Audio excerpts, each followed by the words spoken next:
बिस्मिल्लाहिर्रहमानिर्रहीम। अस्सलाम वालेकुम। आज 19 अप्रैल है और दिन है बुध का। सुप्रीम कोर्ट ऑफ पाकिस्तान में आज बड़ी अहम समाअत थी और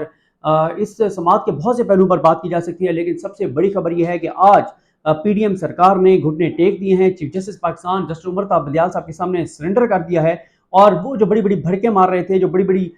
बड़े दावे कर रहे थे, जो बड़ी बड़ी धमकियां दे रहे थे, जो कहते थे कि हम पीछे नहीं हटेंगे और सुप्रीम कोर्ट को तहस नहस कर देंगे, जो कहते थे कि सुप्रीम कोर्ट का फैसला 4-3 का है और ये 3-2 का नहीं है, और जो कहते थे हम सुप्रीम कोर्ट का फैसला नहीं मानेंगे, जो कहते थे कि किसी सूरत हम इलेक्शन नहीं कराएंगे, जो कहते थे हम इमरान खान से बात नहीं करेंगे, आज हमने उनको अपनी आंखों से चीफ जस्टिस पाकिस्तान के सामने सरेंडर करते हुए देखा है। सब पाकिस्तानियों को एज ए पाकिस्तानी पाकिस्तान की अदालतों के सामने सरेंडर करना चाहिए, लेकिन ये जो बड़ी बड़ी बातें कर रहे थे, दावे कर रहे थे, धमकियां दे रहे थे, उनको जब हमने सरेंडर करते देखा है तो बड़ी एक खुशगवार एक सूरत हाल थी हमारे लिए एज ए पाकिस्तानी कि पाकिस्तान के आइन के सामने सरेंडर करना चाहिए, पाकिस्तान की अदालत के सामने सरेंडर करना चाहिए, और ये धमकियां देने वाले हैं उनको मुंह की खानी पड़ी है, उनको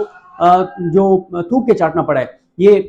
और ये रियलिटी है जो बड़ी बड़ी बातें कर रहे थे कि हम सुप्रीम कोर्ट को नहीं मानते, हम चीफ जस्टिस को नहीं मानते, हम इनका बायकॉट करेंगे, ये सारी चीजें हैं। देखें, आज उन्होंने सुप्रीम कोर्ट का फैसला मानकर अब सुप्रीम कोर्ट से जो है वो टाइम मांग लिया है कि हम बातचीत करने को तैयार हैं, पोलिटिकल पार्टीज के दरमियान बातचीत के हम कायल हैं, बातचीत होनी चाहिए। और साथ ही उन्होंने कहा कि जो ये बयानात दे रहे हैं कि क्योंकि फैसल चौधरी साहब जब आए थे, वो मैं पूरा आपके सामने मुकालमा भी रखूंगा, तो उस वक्त अटॉर्नी जनरल ने उन बयानात को डिसऑन कर दिया। ये राना सनौला और इस तरह के लोग जो हैं गैर संजीदा किस्म के जो भड़के मारते रहते हैं, गिदड़ भपकियां, उनको डिसऑन कर दिया उन्होंने। और आज अदालत ने, आज हुआ ये कि आज जैसे ही पूरी समाअत का हवाल भी अगली वीडियो में आपके सामने रखूंगा, लेकिन आज हुआ ये कि जब जैसे ही समाअत का आगाज हुआ तो उससे पहले क्योंकि एक माहौल बना दिया गया था 2 दिन से कि जी वो बड़ी मुलाकातें हुई चीफ जस्टिस पाकिस्तान की और बड़ा उनको वहाँ थ्रेट किया गया है, वो मान गए हैं। किसी ने कहा कि उन्होंने व्हाइट फ्लैग लहरा दिया है और सरेंडर कर दिया है, डर गए हैं, पीछे हट गए हैं बंदियाल साहब, और पूरा एक माहौल बना दिया गया, खबरें जारी की गई। और इससे पहले हमने ये भी देखा कि एक बना बनाया मैसेज कहीं से आया था, जिस मैसेज में लिखा हुआ था कि जनाब बंदियाल साहब की और काजी फायसा की लड़ाई हुई है, काजी फायसा ने स्टिक निकाल ली, ये सारी बातें भी कहीं से बनी बनाई आई थी। और इन सारों का मकसद चीफ जस्टिस पाकिस्तान को बदनाम करना था, उनको उनके खिलाफ एक सोशल मीडिया कैंपेन करवाना था। ये सारा मकसद था कि उनके ऊपर हर तरफ से अटैक किए जाएं, और छोटी छोटी चालाकियां की जा रही हैं, लेकिन ये चालाकियां काम नहीं आ रही। जैसे आज उमर ता बंदियाल साहब आए तो उन्होंने कुरानी आयत के साथ आज की समाअत का आगाज किया, और उन्होंने शुरू में ही कैटेगोरिकल पैगाम दे दिया कि अगर कोई समझता है कि हम डर गए हैं, हम डरे नहीं हैं। अगर कोई समझता है हमें डरा लेगा, हम नहीं डरेंगे। और अगर कोई समझता है कि वो वारदात बारीक वारदात डालेगा, तो सारी बारीक वारदातों को हम जानते हैं। उन्होंने कैटेगोरिकल पैगाम दिया, और उसके बाद जो पहले ही हुकूमत के पांव के नीचे जमीन निकाल दी जजेस ने, जब ये कहा कि आप तो आपकी अब कानूनी और आईनी हैसियत क्या है इस हुकूमत की, जिस हुकूमत का भेजा हुआ, जिस वफाकी काबीना का भेजा हुआ जो बिल है, जो एक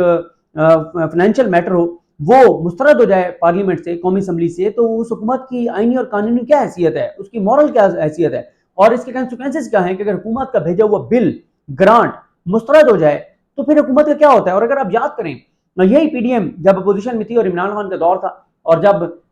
बजट के लिए इन्होंने बंदे तोड़ रहे थे पीटीआई के, तो उस वक्त यही था कि बजट अगर ये पास इमरान खान ना करवा सके तो हुकूमत गिर जाएगी। उसके ऊपर बड़ी बहस हुई थी कि जी ऑर्डिनेंस के जरिए भी बजट हो सकता है, जारी हो सकता है, लेकिन कहा गया था कि नहीं, अगर इमरान खान को बजट में शिकस्त हुई तो उसमें ये होगा कि इमरान खान की हुकूमत की मॉरल सपोर्ट कोई नहीं रहेगी। तो एक तो ये बड़ा वाजे कर दिया गया, और एक सुप्रीम कोर्ट ने कहा कि अभी हम सिर्फ जबानी बात कर रहे हैं, वैसे ऑब्जर्वेशन दे रहे हैं, लेकिन आप बताएं ना इसकी क्या आपकी हुकूमत की, आप ये तो प्राइम मिनिस्टर के पास हर वक्त मेजोरिटी होनी चाहिए, और जिस वक्त उसके पास मेजोरिटी ना रहे, वज़ीर आज़म नहीं रहता, तो आपके पास कैसे मेजोरिटी है कि आपकी वफाकी काबीना हुकूमत का भेजा हुआ जो की ग्रांट है, जो बिल है, वो मुस्तरद कर दिया पार्लियामेंट ने। इसके ऊपर अटॉर्नी जनरल साहब के पास कोई जो है वो जवाब नहीं था। और फिर उसके बाद सुप्रीम कोर्ट ने वाज़ेह किया कि हमारे पास पीछे हटने का कोई ऑप्शन नहीं है। हमने वजारत दिफा को भी बता दिया है, जो हमारे पास चैम्बर में आए थे उनको भी बता दिया है, हमारे पास वापसी का रास्ता नहीं है। सुप्रीम कोर्ट आगे बढ़ेगी, सुप्रीम कोर्ट आगे जाएगी, इलेक्शन तो होगा, इलेक्शन तो कराना पड़ेगा। सुप्रीम कोर्ट ने बहुत से सवाल उठाए इलेक्शन कमीशन की रिपोर्ट के ऊपर भी, और कि इलेक्शन कमीशन कैसे कह सकता है। पहले इलेक्शन कमीशन ये कहता रहा है कि जनाब अगर हमें सिक्योरिटी और फंड देते हैं हम इलेक्शन करवा लेंगे, आप वो कह रहे हैं कि सिक्योरिटी भी दे दी, फंड भी दे दें, फिर भी हम इलेक्शन नहीं करा सकते। फिर उसके बाद इजाजुल हसन साहब ने ये सवाल पूछा कि बताएं कि आइन में कहाँ लिखा हुआ है कि अगर जो है वो एक असम्बली तहलील हो जाएगी तो फिर उस असम्बली के इलेक्शन के लिए बाकी असम्बली की मुद्दत मुकम्मल होने का इंतजार किया जाएगा। फिर उम्मीद बख्तर साहब ने यह भी कहा कि ये बताएं कि अगर पिछले साल, उन्होंने पूरा वो बताया कि अगर पिछले साल जो असम्बली तहलील हुई थी वो अगर सुप्रीम कोर्ट बहाल एक तरह से उसको रूलिंग को कलअदम ना करती اور اسمبلی جو ہے وہ رہتی ایک طرح اس کی تحلیل جب ہو گئی تھی، اس کے بعد کیا ہوتا؟ کیا الیکشن 2023 تک انتظار کیا جاتا کہ 2 سال پڑے ہوئے ہیں تو 2 سال آپ انتظار کریں، باقی صوبوں کے ساتھ قومی اسمبلی کے الیکشن کروائیں؟ اس وقت الیکشن ہو جاتے جب عمران خان نے جو ہے وہ اسمبلی تحلیل کر دی تھی، قومی اسمبلی۔ تو یہ بھی ایک سوال کیا۔ پھر اس کے بعد یہی بھی ججز نے کہا کہ 8 اکتوبر کی کیا مطلب کس کے پیچھے ہے؟ 8 اکتوبر کیا گارنٹی ہے کہ 8 اکتوبر کو آپ الیکشن کروائیں گے؟ آپ تو 8 اکتوبر کو بھی الیکشن نہیں کروائیں گے، کیونکہ آپ نے جو کہا ہے کہ یہ فنڈ نہیں ہے، پیسے نہیں ہیں، معاشرات خراب ہیں، سیکورٹی کے ایشوز ہیں، یہ تو پھر اس وقت بھی رہیں گے۔ تو کیا گارنٹی ہے کہ 8 اکتوبر کو آپ الیکشن کروائیں گے؟ اور جب چیف جسٹس پاکستان نے کہا کہ ایک سینئر منسٹر کو، میں نے ذمہ دار منسٹر کو یہ سنا کہ وہ کہہ رہے تھے کہ ہم 8 اکتوبر کو بھی الیکشن ٹینٹیٹو ایک تاریخ ہے، ایک سرسری تاریخ ہے، پتہ نہیں 8 اکتوبر کو بھی ہم کراتے ہی نہیں کراتے۔ پھر اس کے بعد انہوں نے کہا یہ گیس ورک ہے، کہ ایجنسیز کا بھی گیس ورک ہے کہ جی ہم آپریشن کر رہے ہیں اور یہ ہوگا یہ ہوگا یہ ہوگا، گیس ورک ہے، کوئی کنفرم کیٹاگوریکل ایجنسیز بھی نہیں بتا رہی۔ کیونکہ ہماری بدقسمتی یہ ہے کہ ہماری اس وقت ایجنسیز بھی اس وقت حکومت کے ہاتھ میں جیسے کوئی اعلی کار بنی ہوئی ہوں، بجائے اس کے کہ وہ آئین اور قانون کے ساتھ ان کی وفاداری ہو، پاکستان اور پاکستان کے لوگوں کے ساتھ ان کی وفاداری ہو۔ نظر یہ آ رہا ہے کہ ہمارے بہت سے اداروں کی وفاداری نواز شریف کے ساتھ، ان چوروں ڈاکوں لٹیروں کے ساتھ، ان مافیاز کے ساتھ ہے، اور ان کے لیے وہ جو وہ چاہ رہے ہیں تو وہ چیزیں وہ بنا کے ان کو دے رہے ہیں۔ اس کے بعد جو فوج کی قربانیوں کا بہت ذکر کیا گیا، فوج کے جوانوں کی قربانیوں کا ذکر کیا گیا، جو اپنی جانیں لوٹاتے ہیں ان کو بڑا ان کو آنر کیا گیا، ان کی قربانیوں کو۔ آرٹیکل 245 کا ذکر ہوا، اور چیف جسٹس نے کہا پیچھے نہیں ہٹیں گے۔ چیف جسٹس نے کہا کہ بہت سی چیزیں جو پہلے عدالت کے سامنے رکھی جانی چاہیے تھیں وہ نہیں رکھی گئیں، اس وقت 4-3 اور 3-2 میں الجھے رہے، اور جو کام کی باتیں تھیں انہوں نے نہیں بتائیں۔ اور ساتھ ہی جو ہے وہ پھر اس کے بعد ماحول اس وقت تبدیل ہوا جب اٹارنی جنرل نے کہا کہ جناب ہم مذاکرات کے لیے جو ہے وہ سیریس ہیں، اور انہوں نے کہا کہ عمران خان نے بھی کمیٹی بنا دیا ہے، سراج الحق بھی ایکٹیو ہیں، پیپلز پارٹی بھی ایکٹیو ہے، ملاقاتیں جاری ہیں، میری نون لیگ کی کمیٹی سے بھی ملاقات ہوئی ہے، میری بلاول بھٹو زرداری سے بھی ملاقات ہوئی ہے، اور اٹارنی جنرل نے بتایا تھا کہ بلاول بھٹو زرداری آج مولانا فضل الرحمان سے مل رہے ہیں، کیونکہ مولانا فضل الرحمان عمران خان کے ساتھ بات چیت کو تیار نہیں ہے، تو آج ان سے بات کی جائے گی مولانا صاحب سے۔ اور اس وقت جب میں بات کر رہا ہوں بلاول بھٹو زرداری ڈی آئی خان مولانا فضل الرحمان کے پاس پہنچ چکے ہیں ان سے بات کرنے کے لیے۔ اور ساتھ ہی جو سپریم کورٹ ہے، سپریم کورٹ نے بڑا واضح کر دیا ہے، بالکل واضح کر دیا سپریم کورٹ نے کہ اگر جو ہے وہ آپ کنسنسس کے ساتھ تاریخ لے آتے ہیں، اب 24 گھنٹے کا ٹائم ہے، نوٹسز ہو گئے ہیں تمام پولیٹیکل پارٹیز کو، کل آ کے بتائیں گے،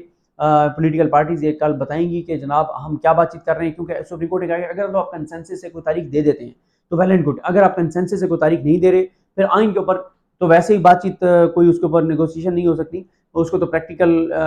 سے دیکھنا ہوتا ہے کہ کب آپ پریکٹیکلی چیزوں کو کر سکتے ہیں۔ تو پھر یہ ہے کہ الیکشن تو سپریم کورٹ کے ہونے ہیں، غیر معینہ مدت تک کے لیے نہیں جا سکتے، ہاں پریکٹیکل بات کریں تاکہ پولیٹیکل ٹیمپریچر نیچے آئے، استحکام ہو اور پولرائزیشن ذرا کم ہو۔ اور ساتھ ہی سپریم کورٹ نے کل پولیٹیکل پارٹیز کو بلایا ہے، اور سپریم کورٹ نے کہا ہے کہ جناب کل آ کے بتائیں، اور ساتھ ہی یہ بھی کہا انہوں نے کہ اگر جمعے والے دن عید نہ ہوئی تو شاید ہم جمعے کو بیٹھ جائیں، اور جمعے کو اگر ہم نہیں بیٹھ سکتے تو پھر ہم جو ہے وہ یہ نہیں ہے کہ بدھ کو ورکنگ ڈے ہوگا پہلے۔ چیف جسٹس نے کہا میں تو ان 5 چھٹیوں کے بھی خلاف تھا، لیکن